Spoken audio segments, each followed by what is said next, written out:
Good evening and welcome to the live stream from Glen Street Theatre as part of our author series of events hosted by Northern Beaches Council Libraries. Before we begin, I'd like to acknowledge the traditional owners upon the land on which we stand and pay my respects to elders past and present. Tonight it is our pleasure to welcome back two local authors, Fiona Higgins and Joanna Nell. Fiona Higgins is the writer of several best-selling contemporary novels, including The Mother's Group, Wife on the Run and Fearless. Her work has been widely reviewed, translated internationally and described as page-turning domestic melodrama for the social media age. When she's not writing, she is active in the Australian philanthropic sector. She is joined tonight by Joanna Nell, a GP with a passion for women's health and care of the elderly. Joanna is drawn to writing character-driven stories for women and creating young-at-heart characters who are not afraid to defy society's expectations of ageing. Her first two novels, The Single Ladies of Jacaranda Retirement Village and The Last Voyage of Mrs. Henry Parker, are national bestsellers. Tonight, they will be discussing their newest releases, An Unusual Boy and The Great Escape from Woodlands Nursing Home. Please welcome Fiona and Joanna. Thank you, Bridget, and hello everyone. Hello, Hi, Joe. hello everybody out there. This is the strangest author event either Joe or I have had. I know, I think it's the only sort of face-to-face one I've done with this book. That's right. It's feeling very special. But we have no audience, but we know that you're out there, and thank you for spending your Thursday evening, at least the first part of it, with us. So we're going to have a bit of a fireside chat, but we'd love it if you could submit your questions. Because that will make it much more fun. So, Joe, I loved The Great Escape from Woodlands Nursing Home. It was amazing. It took me 2 days to read and I'm still basking in the warm glow. Can you tell us, for those who haven't read it already, a little bit about the novel?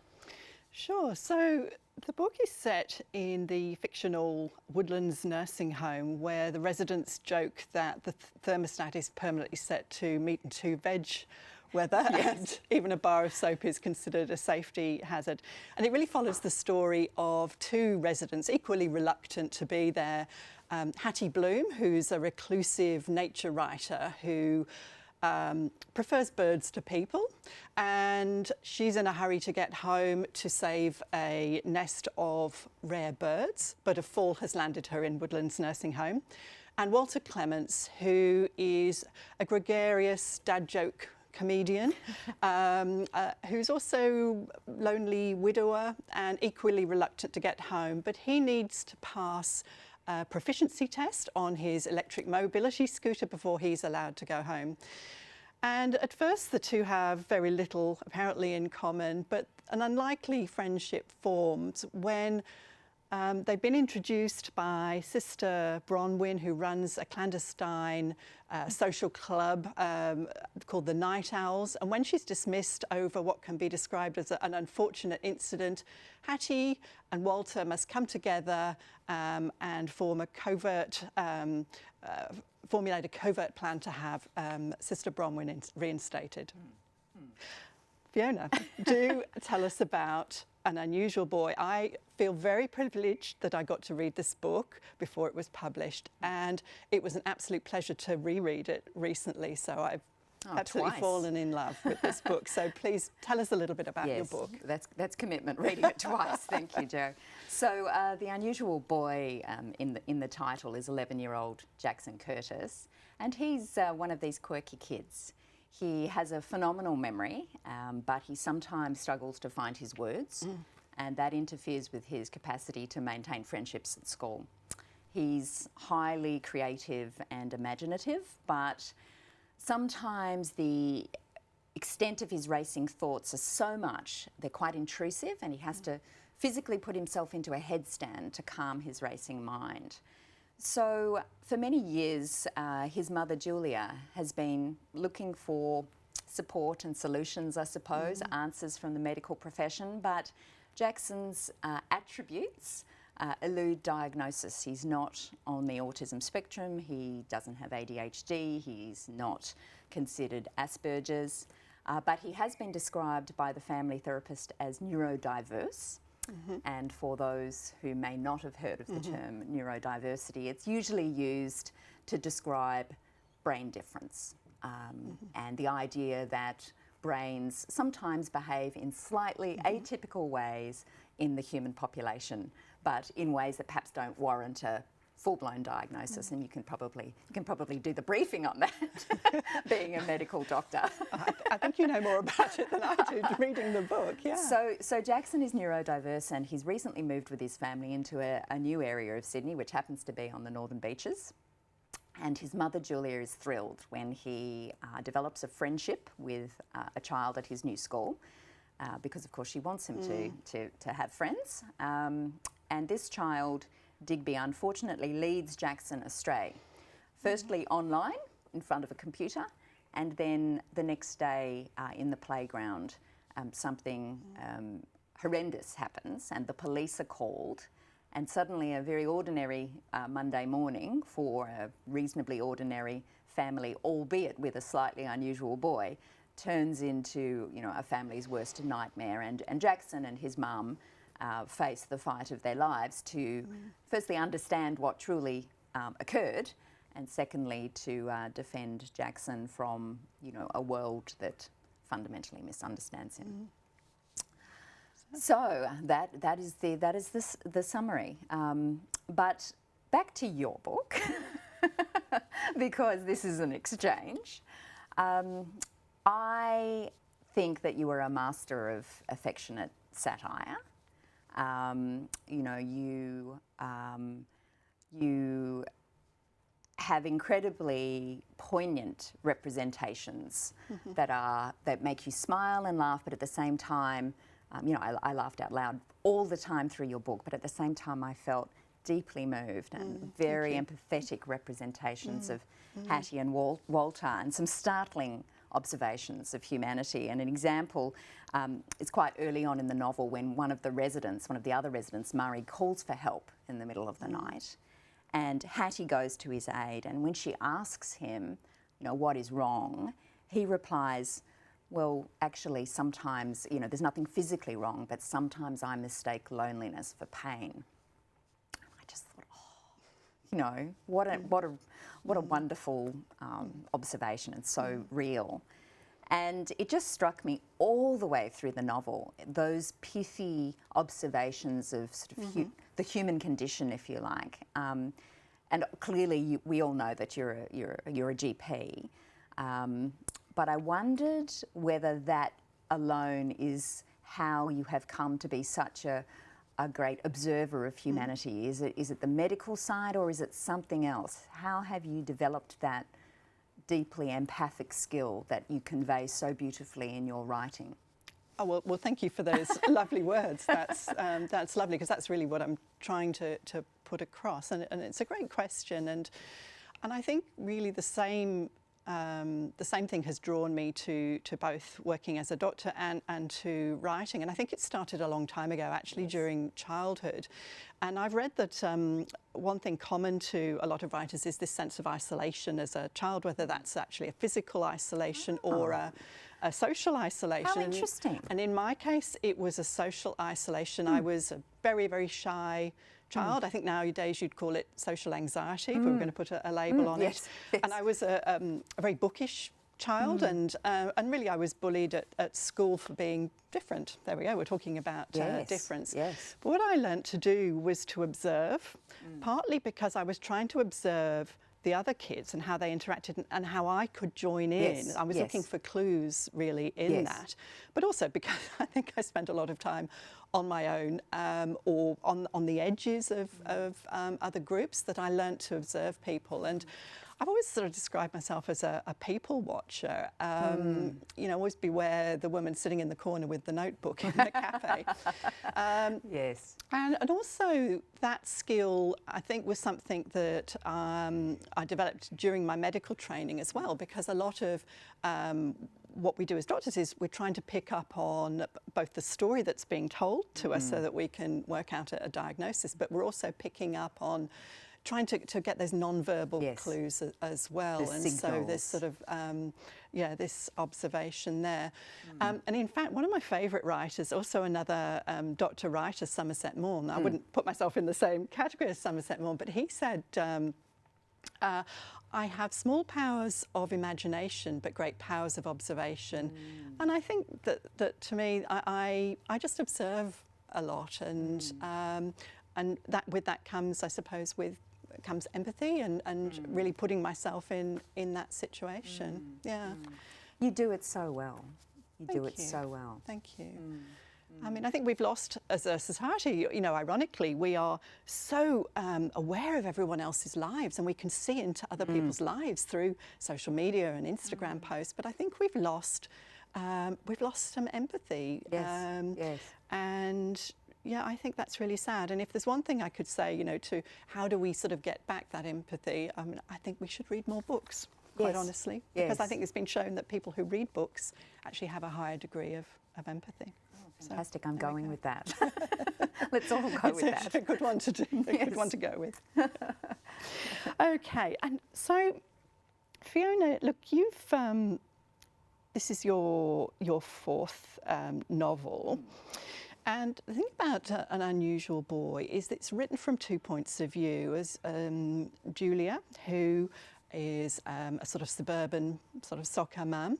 Now, we had a literary sort of blind date, I'd call it, recently. We met for coffee, and I know not only do our children, or did go to the same school, I should say in my case, at the same school, but I also know that you're a mum of three too. Yes.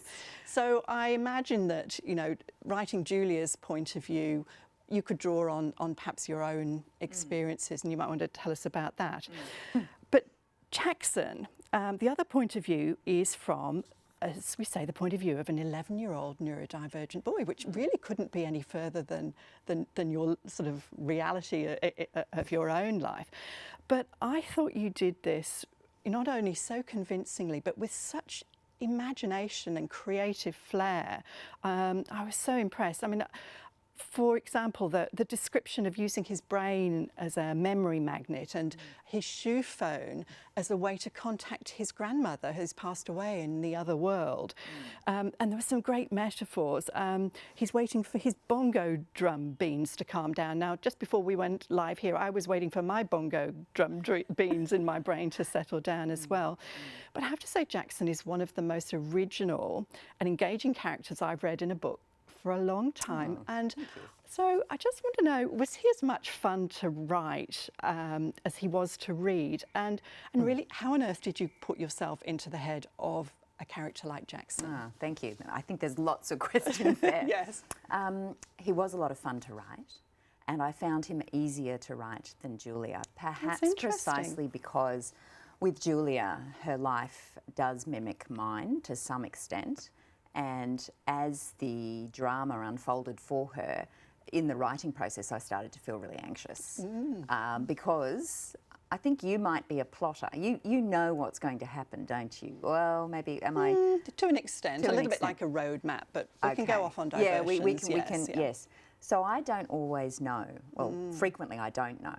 And in this novel, there was one character in particular. I had no idea what purpose he was serving in the novel until it was revealed to me, you know, later on in the novel. And where am I going with this? So, you know, some of it was drawn on your experience and how actually Jackson was an easier character. Yes, he was. Thank you. Yeah. Jackson was easier because he was so different to my own experience, I suppose, although he was a composite, I think, of impressions of people I have known over the years, right from childhood through to right now. I've known many unusual boys and girls, and adults for that matter, some who have diagnoses, many who don't. And I suppose as a writer-observer, I've watched and been close to these people, and Jackson came quite naturally to me. And I enjoyed the liberating quality of being able to speak through in his voice, you know, and to see the world in entirely different ways, where a shoe transforms from a shoe into an implement for contacting somebody who he misses, who has passed away. Whereas Julia is so caught up, a little like me, in the busyness of her life that sometimes she even misunderstands her own son. Frequently, she misunderstands her own son. And so I found Julia slightly harder to write and slightly more anxiety-provoking because I suspect you know, you're too close to her. That's right. To That's her right. experience, at least. Yes. That's right. Yeah. So I have a range of questions here for you, Jo. Just checking to see if anyone else out there might have some questions. But in the absence of any, I would like to ask you about Hattie and Walter. I loved them. I loved them both in different ways. Who would you rather spend the weekend with? Oh, now that's a really good question. So what was in my head when I created Hattie and Walter, I really wanted to put two very different characters together in a situation that neither of them wanted to be in, and just see what happened. And so Hattie she's a recluse, she's an introvert, she hasn't really had much interaction with people in her life. She's a spinster, a proud spinster actually, and she understands bird behaviour, but not so much human behaviour. But not until she starts to observe some human behaviour and relates it back to what she knows about birds. So she is an introvert. I am a card-carrying introvert, so I know a lot of her, the inner workings of her mind, that she's not so comfortable with small talk, that she needs time to recharge her batteries and time to withdraw, to process things very deeply. Walter is completely the opposite. He's an extrovert. He loves people. He just thrives on interaction with people. But sadly, he's a widower. He lost his wife recently, and really just through not being able to cope at home has ended up in Woodlands nursing home, where he often sits in the foyer just so that he can meet people who come and go and strike up conversations. And when they first meet at Night Owls, which is this sort of clandestine social club at night for people who can't sleep, you know, Hattie is really sort of quite bothered by the fact that he just wants to sit down with her and on the first evening describe the entire plot of The Great Escape, because Steve McQueen is his hero and he wants to talk about The Great Escape, where really she doesn't want to do this. So in terms of, but of course they're bonded really by a common purpose in the end, when they're trying to get their favourite night nurse reinstated, but also sort of bound together in adversity, if you like, and they start to discover things about each other that they quite like. As to who I would spend the weekend with, I doubt that Hattie would want to spend the weekend with me. In fact, indeed, anyone really. But I think if we did, we would be two people who would sit together in sort of companionable silence and perhaps occasionally remark on the birds or something. Walter would be great fun to spend the weekend with, but you'd have to sort of take yourself away for a little lie down every couple of hours, because he's fairly full on. So, but of course, you know, in an aged care facility, there is no going home or just being with somebody for the weekend. These are the people that you live with, and the two of them live next door to each other, so they have to come to some common ground. There's a lot of lightness and joy in your characterisation and indeed in the plot, but there's also some serious themes. And I was interested in the exploration of institutionalisation, and you mentioned sleeplessness. Now, intuitively, I know that older people, I think I've read it somewhere, that in fact, I'm sure my mother has told me that she doesn't sleep as well. But I was really interested in your exploration of what this sort of sleeplessness does to people, and then the inadequacy of the institutional response to that, and indeed the fact that many aged care residents find themselves overly medicated by the staff to sort of settle them down and keep them in their box. And I was fascinated by this, and you write an author's note at the end of the novel about the recent 2019 Royal Commission into Aged Care Quality and Standards.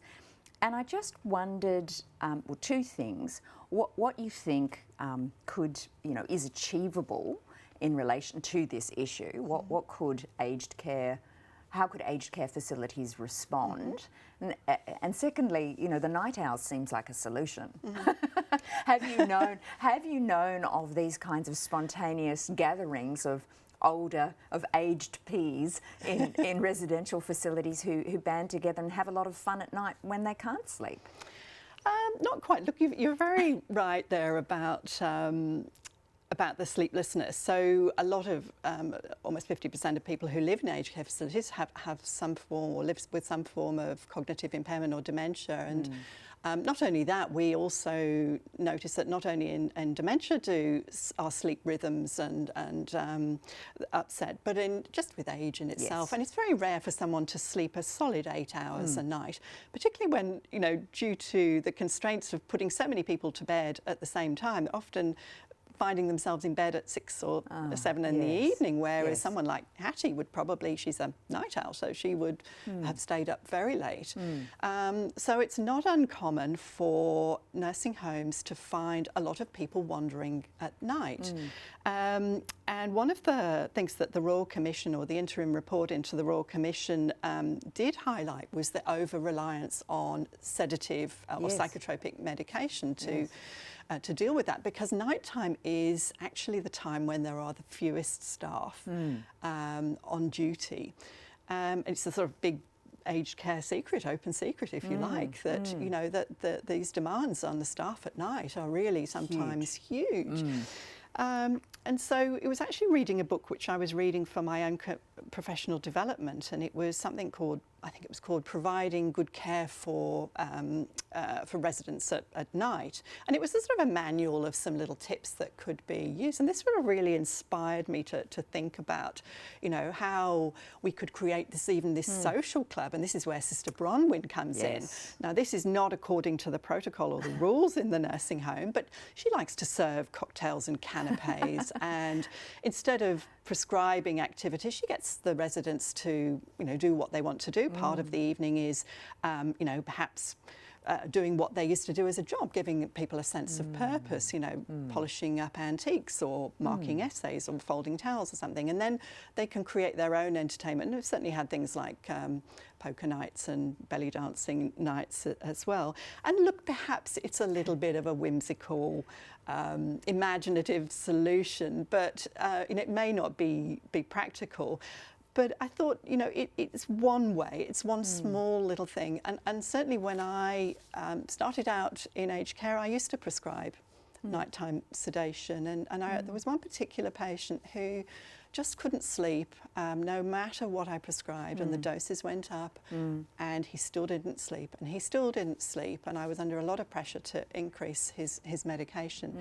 And in fact, in the end, I stopped all his medication, and what was the most soothing for him was when one of the carers came in with a hot chocolate, and she'd sit with him for half an hour, and they would chat. And after that, he would go to sleep. And so, you know, this is something through experience that has changed my my complete perspective on that. So, yes, look, I don't know if the night owls exist, but, you know, it was just perhaps a fanciful solution to one of the problems. Well, I'd like to hope that, you know, for those who are in the sector and read this novel, that it could potentially provide inspiration, as whimsical as that idea might seem. Because I dare say, if we were talking about the other end of the age spectrum, if we were talking about an early childhood cohort that was being sedated at night to keep them in their beds, society wouldn't have it at all.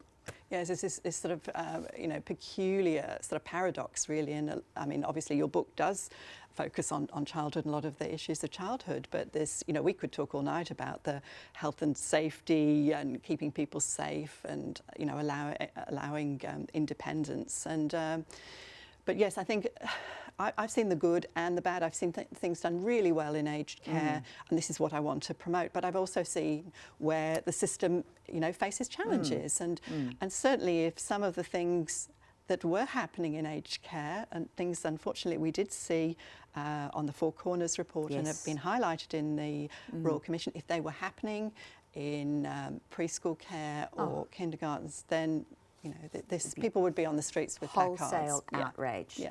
So Sister Bronwyn is clearly a very, she is responding creatively. She's a one in a million type of practitioner. As I read her, and of course most of the residents love her. You know, I wondered how much of you might figure in Sister Bronwyn. didn't think of that consciously when I wrote her. I think for me, Sister Bronwyn, she epitomises the humanity of the vast majority of aged care staff that I've encountered, who are really doing the best that they can with a system that doesn't support them. They're underpaid and undervalued, and I certainly spend a lot of time actually counselling very stressed and burnt out staff. But I think that she, in some ways, represents the very best that aged care. She puts the care really in that. Yes. What I share in common with her, I suppose, is that a slight dislike of protocols. Yes. I suppose I've got that little maverick tendency, and maybe in writing this book, I've sort of turned everything on its head, and I'm not really afraid to, to sort of court controversy, if you like. And so, and a lot of medicine particularly has become very protocol driven, and I still like to think of medicine as an art, and that there's a nuance to it, and that there's still room for a bit of good old common sense too. Yes, So. fantastic. And Sister Bronwyn is part of a cast of very engaging secondary characters. I also enjoyed grandson James, and I loved the relationship between Walter and James. I felt slightly sorry for Mari, who is James's mother and Walter's Walter's daughter, and I think many readers will recognise that pull between the generations, you know, the pull towards the child, having to look after Dad, the endless fossicking in her father's sock drawer. That was hilarious. I loved that. Murray and Joyce were also very appealing, likeable characters within the facility. And I was interested in the unfolding of the friendship between Walter and Hattie. So it's friendship, but Walter is quite interested in Hattie from us, he's romantically interested, I think. And there's a moment in which they're in Murray's room, and the night nurse, not Sister Bronwyn, is coming in, and they have to hide in the bathroom, Hattie and Walter together. And I thought, gosh, I think they're about to kiss. And then they didn't. And, Walter reflects on his sort of former life with his wife, who has passed away, and he reflects on a sex life that he once had, and he refers at some point in the novel to safe sex in the facility, meaning you have a bed rail around your bed, and it just the friendship is a very sweet one, and it's very innocent, and I suppose I wondered. And for the purposes of, an interesting conversation, I was wondering about, would you ever write romantic love between older characters, or indeed, describe, or go there with sex specifically? Okay. Sorry for asking. No, I'm really pleased. I'm really pleased that you did, actually. It's a really important point, actually. And look, I won't spoil the ending of the book, but, there is some interpretation as to, how their relationship may or may not evolve. My very first book, The Single Ladies of Jacaranda Retirement Village, actually did feature a romance, and I originally wrote that as a romance, and I entered it into the Valerie Parv Award run by the Romance Writers of Australia, and it won, and I was mentored for a year by the wonderful Australian romance writer Valerie Parv. But there was sex in that book, but it was a very closed door. Yes. So it wasn't actually on the page. Yes. It was behind closed doors as it seemed fitting. And the reason for that was really not because older people don't or can't have sex. That's patently not true. Exactly. It was more the fact, and perhaps it was my English reserve, really. I have a couple of romance writers in my writers group, and they write the most brilliant sex scenes, Penelope Janu and Laura Boone, and they do it so well. But I was slightly worried that if I did do it, that I'd end up in there is an award every year for the Bad Sex in Literature award, that I'd sort of end up in that, although usually pretty much the shortlist is made up of male authors. I don't know if that tells you anything.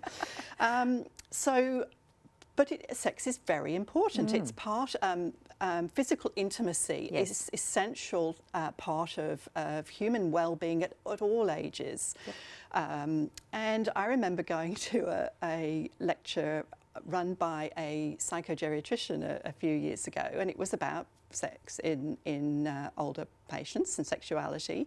And I was busy scribbling notes. I really don't know what people thought of me, but I was already thinking of my novel, and so I was writing notes here. But it was at a restaurant, and there were a couple of very young waiters there, a couple of young boys, who you could see their colour rising as they were half listening to this lecture going on. At one stage, it was just too much for one waiter, and he just sort of ran out, and we didn't see him again.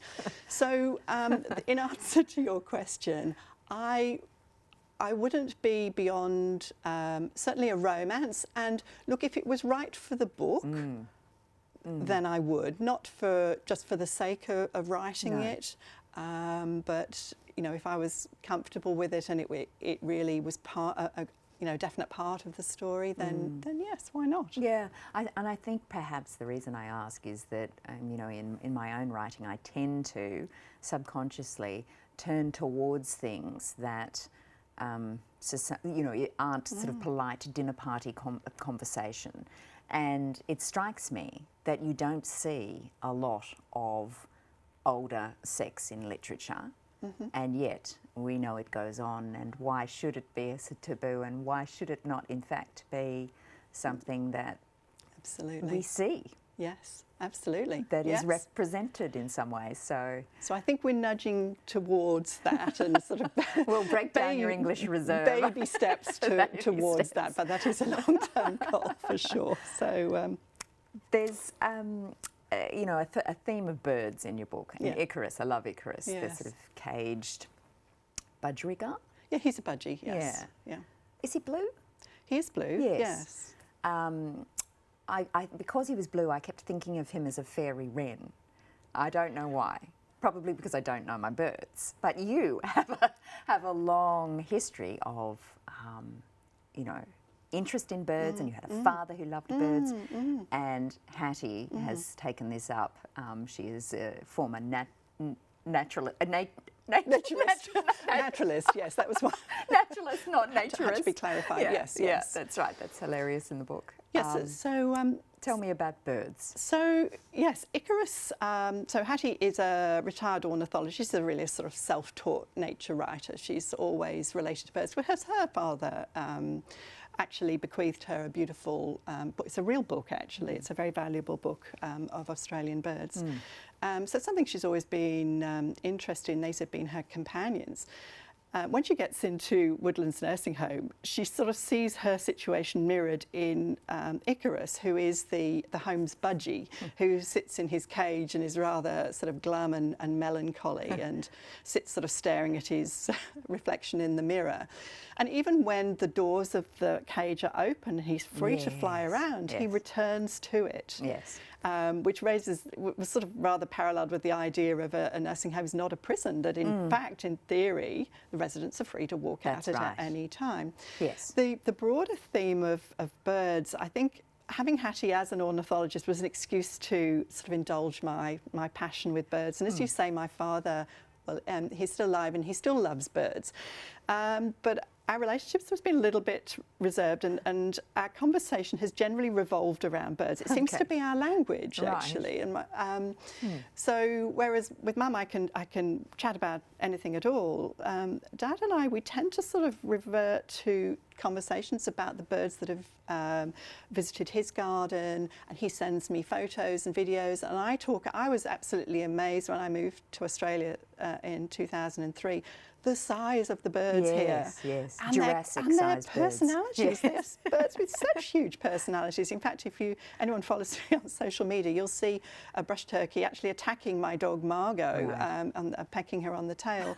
So birds are something that, you know, we have a lot of birds that visit my balcony, and I know them all, and they're bringing their babies to meet us now. And to me, that gives a sense of calm and well-being, and it's a reference that I use that, you know, if there are birds and I can hear bird song, I know that all is All is well in the okay. world. Yes. I loved the moment quite early on in the book where Hattie is visited by her new neighbours and they bring her an expensive tort which she throws onto the lawn for the birds after they have that argument. I thought that was very well I'm not sure done. that's all that good for Not good birds for the to birds, eat, but sort of French gâteau, but but anyway, very they didn't complain. therapeutic for Hattie and very comical. Yes.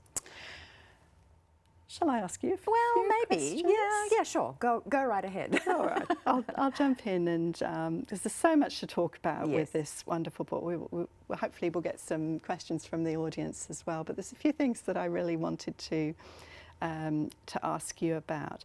And one was particularly about reading this book with a medical eye.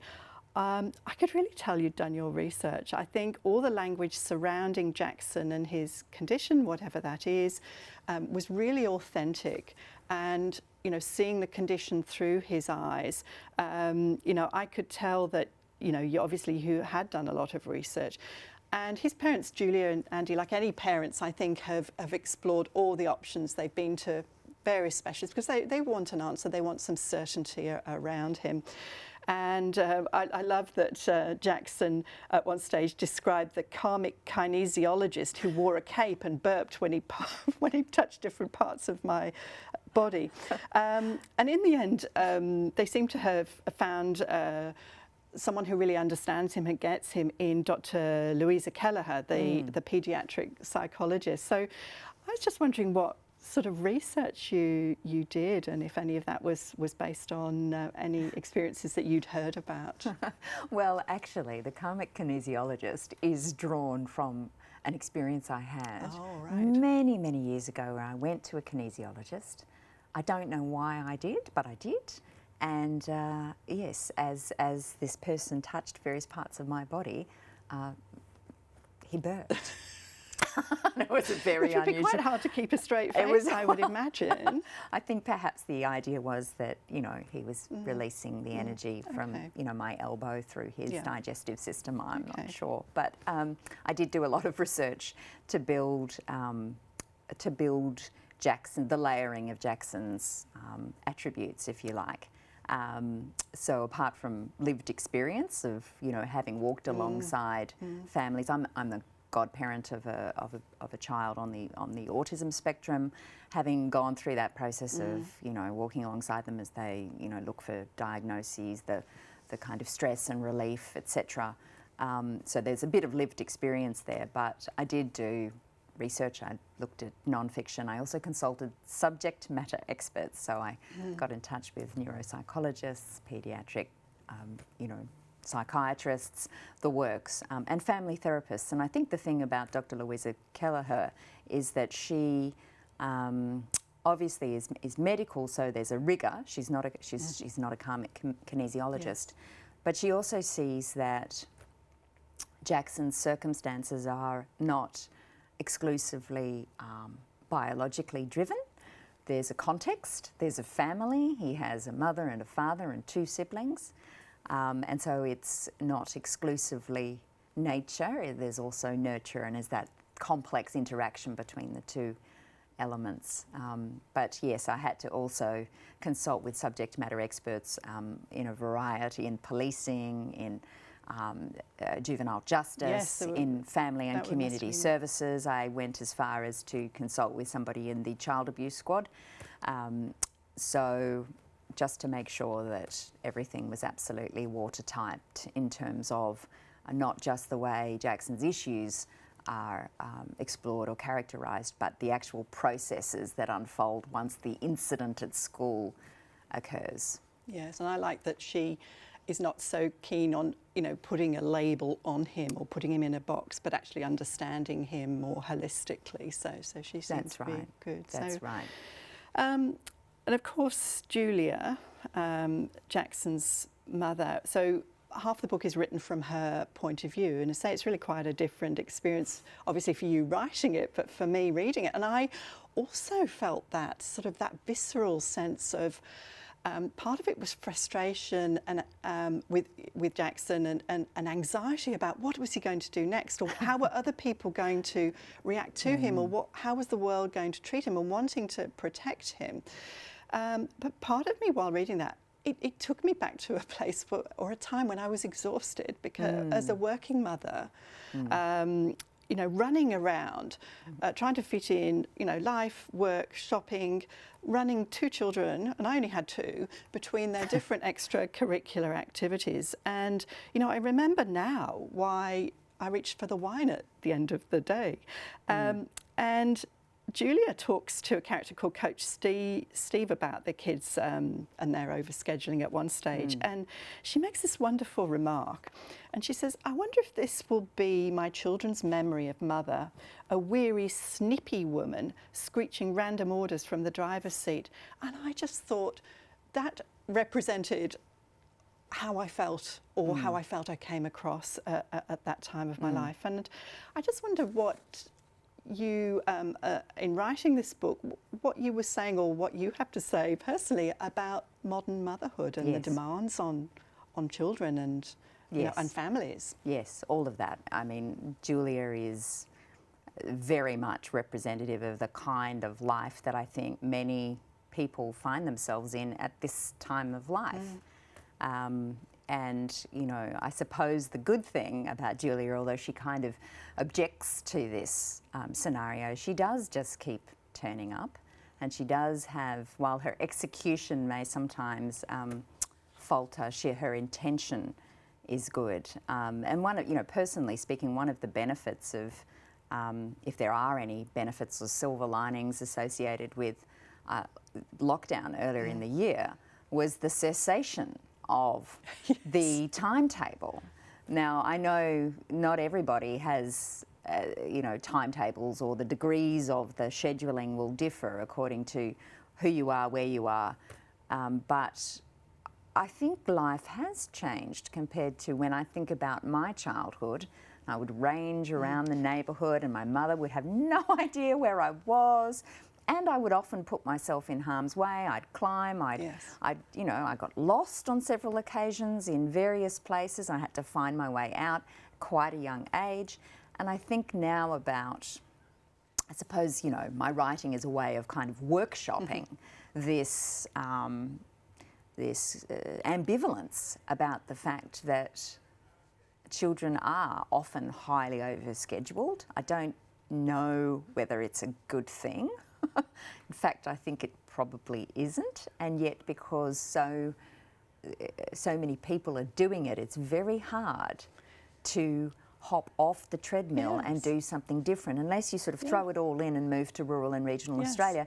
And even then, now, because of social media, you won't have the existence that you fantasize about, the kind of stop moment where you can all be a family together without incredible busyness and huge volumes of digital interaction.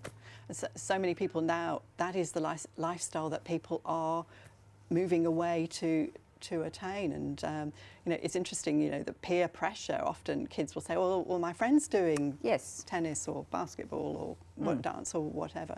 But I'm wondering how much of it is also peer pressure for other parents. Well, you know, little Johnny's doing this and this and this, and you really want to let little Sally miss out on that sort of thing. Yes, that's right. It's FOMO, you know.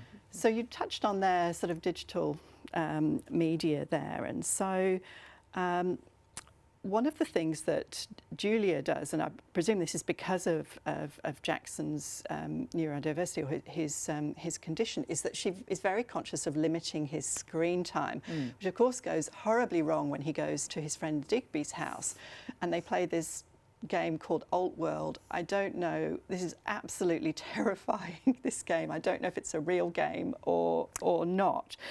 But I don't know, do you have sort of strong feelings about the way that social media and you know, video games are affecting children? Oh, look, you know, how long do we have? I won't hop on my podium because it's quite a podium, but in terms of Alt World, that's very interesting that you raise Alt World, because when I was looking at that scene and thinking, okay, what what game are they playing? Because there's the real games, Minecraft, Fortnite, all of those ones that we know are already there. But I researched technology, VR technology, and the direction in which it is heading. And I talked to another subject matter expert, and I pushed it to the limits of where this subject matter expert believes the VR tech is going. Yeah. And so it appears as it does in the novel. It doesn't exist yet, but apparently that's only a few years away. And one of the reasons I did that was because in a prior novel, Wife on the Run, I used current technology, which is now entirely obsolete. So, you know, all of my characters in Wife on the Run are on iPods. Now, what's an iPod? No one has an iPod these days. You know, remember the music things before phones? And so I needed to get ahead of the technology in this book to make An Unusual Boy relevant still in 5 or 10 years. But I agree, and it's kind of horrifying. And of course, the investment in that technology is coming from the pornography industry, as one could imagine. But that's a whole. Let's not open that Yes. gift right now. But yes, I do. I'm very concerned about it. On one hand, I think, gosh, I must be just Jurassic and middle-aged, and this is what every generation says. Oh, this is terrible. But then on the other hand, I think, gosh, the rate of change that has occurred, and the complexity that children are encountering in terms of their digital interactions at younger and younger ages. Yes. That is, to use a hackneyed word, that is unprecedented. Yeah. And being a medical doctor, you will be able to attest to the dopamine circuit that occurs in terms of, you know, not just social media, but porn and online gambling. And as a mother, it's triggering. Yeah, and as a doctor as well, I think there's a lot of evidence that it is rewiring our brains, shortening attention spans, actually shortening our eyesight as well. And in the days when I first started doing any paediatrics, we'd have a distraction box of rattles and little toys and things that we used to, you know, while we did things and examined babies and did procedures. It's now the iPhone or the iPad. Yes. Yes. And look great as a tool, and you can really understand. You have to have a little bit of, you know, empathy and compassion for very time poor parents who, for this, you know, is a tool to be used. But no, it's quite frightening, as you say. We could talk about that all night. And what are we missing as a society? It's not just exactly, children. That face-to-face interaction right. As well. No, I catch public transport to my work and my non-writing work, and everybody these days is just doing this. And what a lost opportunity that is. You know, I remember days where I would sit on a ferry or catch a bus, and because I didn't have a phone and other people around me didn't have a phone, there might have been an opportunity for human interaction and discussion and, you know, what a lost opportunity. Although the converse is, well, look at all the worlds that you can enter into as you're doing this. True. Audiobooks. True, exactly. Just pop the earpods in and listen to a story. I think we have a question, Jo. Oh, great. But it's slightly disconcerting because it's from someone called Fiona. And that's confusing, but there you are, from Fiona for both of you. When creating a character, how do you understand who they are, their history, and the decisions they're going to take on their journey? Do you have a spreadsheet that you fill in? I don't about actually. Your characters? There are sort of things that you can download where you can actually fill in a little autobiography for your characters so that you know everything about them, you know, their childhood, what their favourite food is, their favourite colour. Bad habits, everything. And preferences. I know there's a lot of people, it comes down to writing rules where, oh, you should always do that. Yes. I never do that. Neither do I. So I often go from a picture I've seen. It's often a piece of art. I seem to be going through Archibald finalists at the moment. Yes, so indeed. and Hattie was no different. She was an Archibald finalist, and I think the title of the painting is Sarah Pearce as Miss Docker in Patrick White's A Cheery Soul, and she's certainly nowhere near a cheery soul when you look at the photo of her. But she was my physical inspiration, and I just spent time sort of inhabiting her world and getting into her head, and although I do plot the outline of the novel, I have to get to know the character, and this is why sometimes it takes me several drafts to really get the nuance of that person. I don't know. What about you? What do you think about the sort of the author? The character bios and all that. I don't do that either, and I think my process is slightly akin to yours. And in the case of Jackson, in this book, Jackson came to me with music first.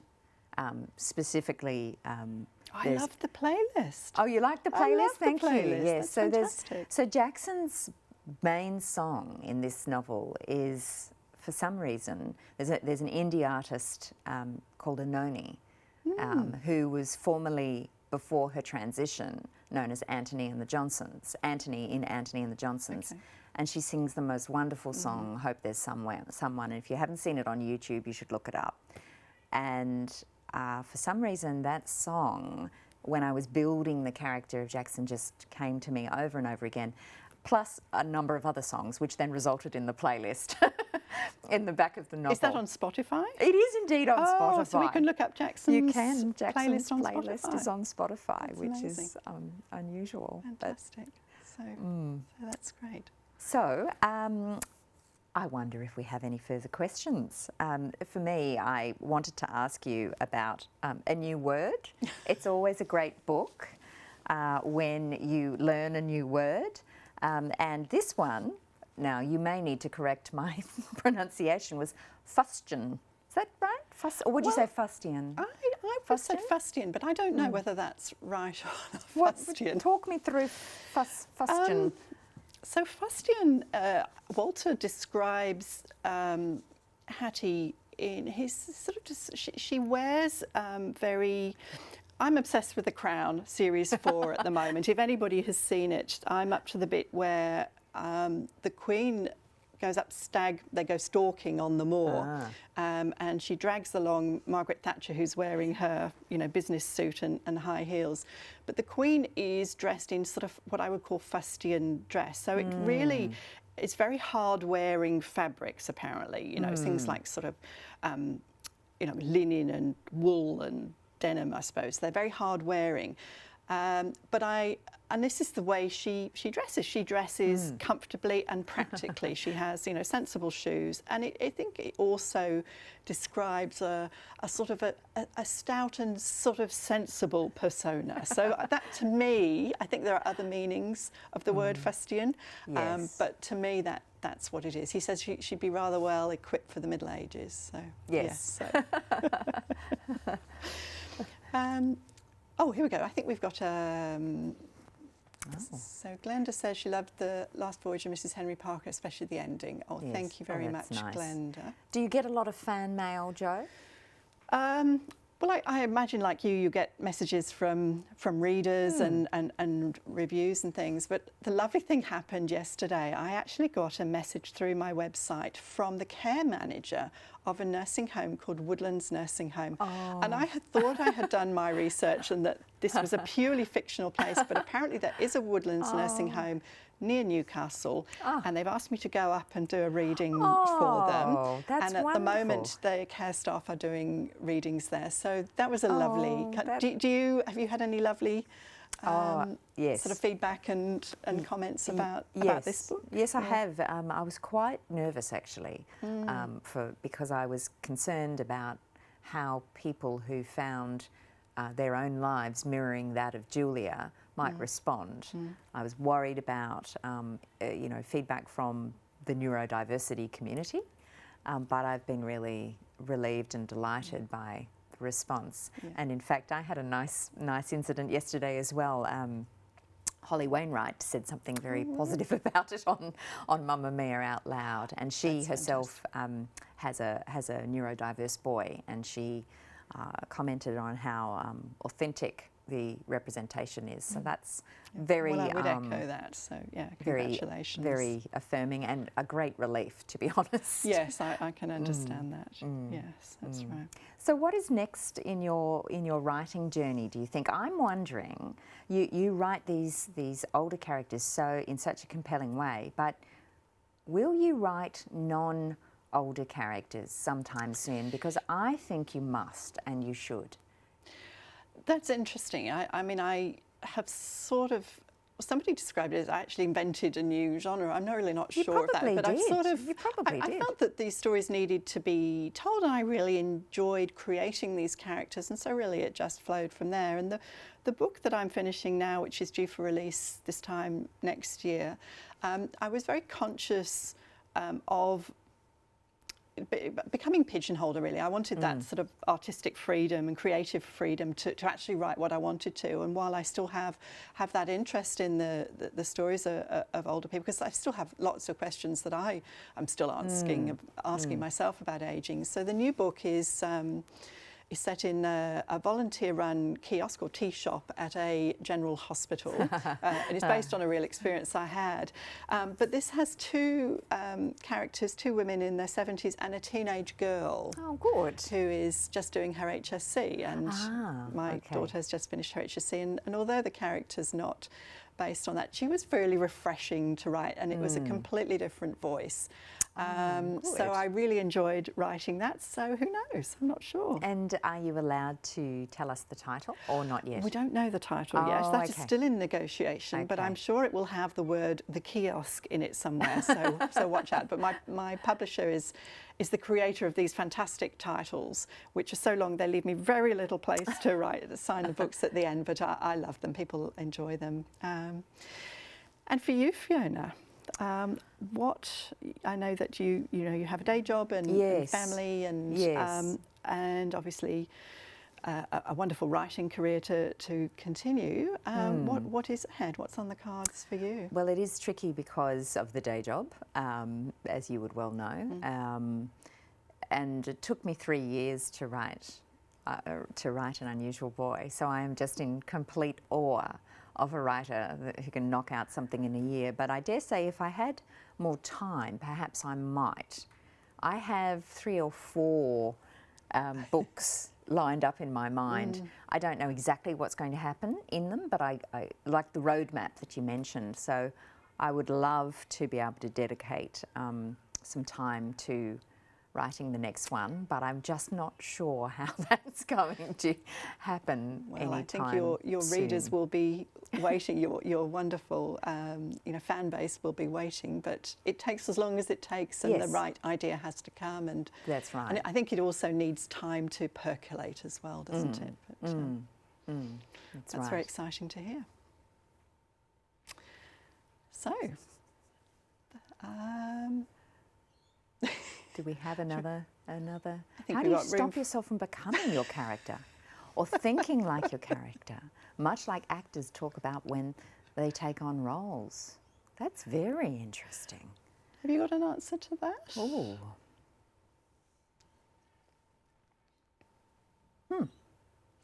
I don't think that I have encountered that problem in writing fiction. My first book was memoir, and so I was the character, and I was constrained by the truth, kind of boring character, and I had to stick to the truth. So, my take on that would be, but there's so much obviously of you, I think, as a writer in your characters that you are, in a sense, living with them. And people often ask me, do you write about real people? Yes. And of course, ethically as a doctor, I can't write about my patients. Everything that happens within the consulting room is sacrosanct. And the other reason I don't is that I actually don't want to be constrained to a real person. I don't want to actually have to live in, supposedly in the mind of another person, a real person. So, but I think we do I spend a fair amount of time in the head of my character, and that, and you tend to do feel there, as you said when you were writing Julia's scene, you feel those visceral emotions, which can sometimes be quite confronting or frightening or exhausting. So, yeah. Right. I think we're done. Run out of time. Lovely to talk to you, Yes, Jo. you too, and thank you so much to Bridget and the Northern Beaches Library and Glen Street Theatre for having us. It's been fantastic. It has indeed.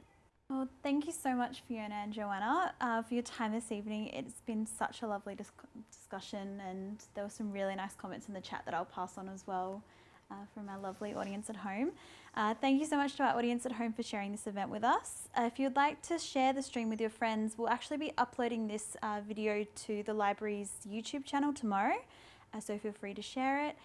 Thank you to Beachside Bookshop, which was our book selling partner for this event. They have signed copies of both the books, and it would make a lovely Christmas present. So their link was in the reminder email that you've received this afternoon. Thank you for joining us for this event, and have a lovely rest of your evening. Thank you.